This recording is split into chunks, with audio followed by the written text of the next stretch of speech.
நான் எண்ணி பார்க்கின்றேன்.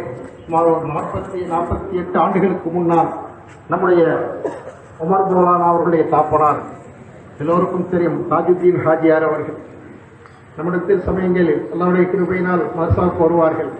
மணிக்கணக்காக பேசுவார்கள். பூரா பேச்சுமே நிஸ்வானை பற்றி தான். நிஸ்வானை பற்றி உள்ள ஒரே கவல்.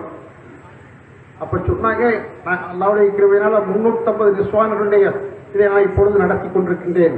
ஒவ்வொரு ஊரிலும் நிஸ்வான் ஆரம்பிக்கப்பட வேண்டும், ஒவ்வொரு மஹல்லாவிலும் நிஸ்வான் ஆரம்பிக்கப்பட வேண்டும், ஒவ்வொரு மாநிலத்திலும் நிஸ்வான் அவங்க சொல்லக்கூடிய கவலையான நிறுத்தி ஒரு கட்டத்தில் என்ன செஞ்சுட்டாங்கன்னா, என்னைய கையை பிடிச்சிட்டு நீங்க நிஸ்வானுக்கு வந்திருக்க, நிஸ்வானுடைய பொறுப்பை மன்னரியில் இருக்கிறத வந்து ஏற்றுக்கிறீங்க அப்படின்ட்டாங்க.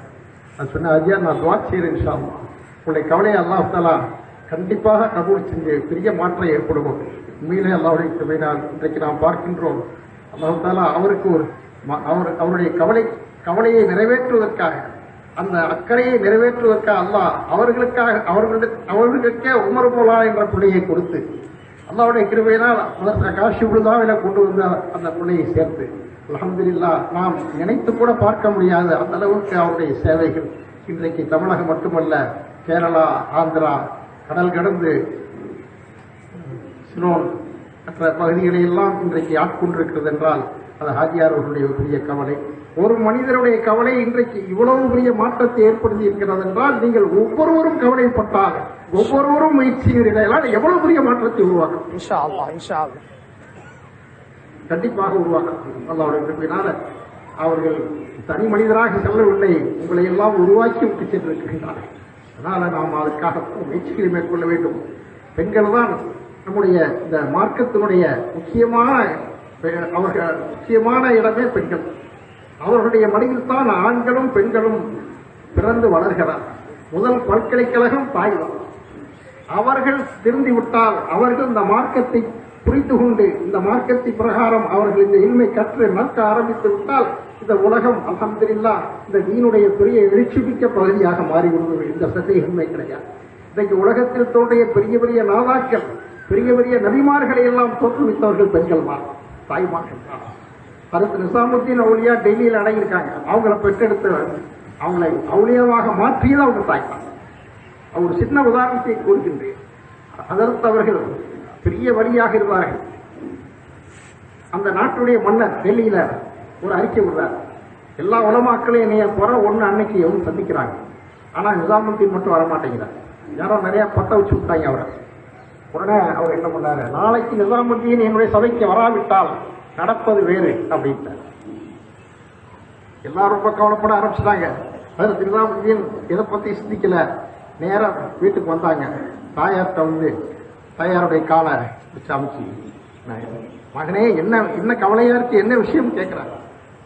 இல்ல தாய் அவர்களே, இந்த மன்னர் இந்த மாதிரி அறிவிப்பு பண்ணிட்டாரு, நாளைக்கு என்னைய இந்த சிப்பாய்கள்லாம் வந்து என்னை இழுத்துட்டு போய் என்ன பண்ணுவாங்கன்னு எனக்கு தெரியல, ரொம்ப கவலையா இருக்கு அப்படின்னு. அந்த அம்மா கொஞ்ச நேரம் தலை குனிந்திருந்தவர்கள், ஒன்றும் கவலைப்படாதே, நாங்கள் பார்த்துக் கொள்கின்றோம் இப்போ. எவ்வளவு புரியும், அல்லாஹ்ட்ட நெருங்கி இருக்காங்க. மறுநாள் செய்தி வருது, அந்த மன்னருடைய பாதுகாவலராக இருந்த ஒரு அடிமையை மன்னரை தீர்த்து கடிக்க. இது வரலாறு. அதுக்கு அடிமை வம்சம்ங்கிறது இந்தியாவில் தோன்றியது.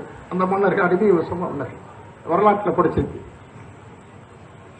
அந்த தாய் எந்த அளவுக்கு அல்லாட்ட அப்படிப்பட்டவர்களுடைய மடியில் உருவானவர்கள் தான் ஹஜ்ரத் நிசாமுத்தீன் அவுலியா. பெரும் பெரும் நாதாக்கள் ஹஜ்ரத் முஹியுத்தீன் அப்துல் காதிர் ஜீலானி ரலியல்லாஹு அன்ஹு அவருடைய தாயினால் உருவாக்கப்பட்டவர்கள். அதனால தாய்மார்கள் உருவாக்கப்பட்டு விட்டால், அவர்கள் தீனுடைய கல்வியை அவர்களுக்கு போதிக்கப்பட்டு விட்டால் நாம் கவலைப்பட வேண்டாம். தன்னுடைய பிள்ளைகளை எல்லாம் அவர்கள் மார்க்கவர்த்தாக ஆக்கிவிட்டார்கள். ஆண்களையும், ஆண் பிள்ளைகளையும், பெண் பிள்ளைகளையும். இன்றைக்கு நான் உங்களுக்கு முன்னால் பேசிக் கொண்டிருக்கிறேன் என்றால் அல்லாஹ்வுடைய கிருபையினால் காஷிஃபுல் ஹுதா என்ற ஒரு பெரிய இன்றைக்கு ஒரு நிறுவனம் இருக்கிறது என்றால் அதுக்கெல்லாம் இந்த அடியனை ஒரு காரணமாக அல்லாஹ் ஆக்கினான். ஆனால் நான் ஓதுனது ஆரம்பத்தில் கேட்டா ஒரு தாயினுடைய வீடு. நம்முடைய தாதா அவர்கள் ஆவட்ட கூடி விட்டாங்க. சின்ன பிள்ளைங்க 5-6 வயசுல 3-4-5 வயசுல விட்டு அவங்கள்ட்ட புறான்னு நான் முடிச்சேன். நான் எப்ப மதரசால ஓதிட்டு லீவுல வந்தாலும் பைய கொண்டு போய் வீட்டில் வச்சுட்டு, அம்மா உள்ள வாம்பாங்க, இருமாந்தா வந்துடுறேன், எங்க அம்மாவை பார்த்துட்டு வந்தேன். ஓதி கொடுத்த அந்த அம்மா தான் என்ன உடனே முடியாது. போகும்போது நான் காசு சேர்த்து வைப்பேன். வீட்டுல இருந்து வர காசு கொஞ்சம் கொஞ்சமா சேர்த்து வச்சு சமயங்கள்ல பிஸ்கட் பாக்கெட்டு, சமயங்கள்ல வந்து ஹார்லிக்ஸ் பாட்டில் வாங்கி கொண்டு போய் நமக்கு ஓதி கொடுத்தா அந்த அம்மாட்ட குடிக்கும். ரொம்ப துவாட்சியவா. அந்த அளவு காரணம் என்ன? அவர்கள் வந்து ஓதி கொடுத்த அந்த பரக்கத் அல்லாஹ் தஆலா இன்னைக்கு எத்தனை உலமாக்கள் அளவுக்கு. அதனால அவங்க நம்ம ஊர்ல வந்து அவங்க அவங்க கிட்ட நிறைய பிள்ளைகள், ஆண் பிள்ளைங்க, பொம்பளை பிள்ளை எல்லாம் வயதுக்கு வந்த பிள்ளைங்க எல்லாமே அவங்ககிட்ட அந்த அளவுக்கு பெரிய சீதேவியாக இருந்தார். ஆக பெண்கள் நினைத்தால் அல்ஹம்துலில்லாஹ் அவர்கள்ட்ட கல்வி மாற்றம் வந்து விட்டால் பெரிய மாற்றத்தை உருவாக்க முடியும். அல்லாஹ் தஆலா இவ்வளவு பெரிய கூட்டம் இங்கு கூடியிருக்கிறது என்றால் அல்லாஹ் தஆலா இதை வீணாக்க மாட்டான். அல்லாஹ் கபூல் செய்கின்றான். அல்லாஹ் இதை ஏற்றுக்கொள்கின்றான். சந்தேகமே பட வேண்டாம். நாம் நம்முடைய முயற்சிகளை தொடர்ந்து நாம் செய்வோம். அல்லாஹ் தஆலா நம்முடைய இந்த முயற்சிகளை கபூல் செய்து இந்த உம்மத்திற்கு மிகப்பெரிய பிரயோஜனத்தை அல்லாஹ் தந்தருவானாக. வாஹிரு தஅவானா அல்ஹம்துலில்லாஹி.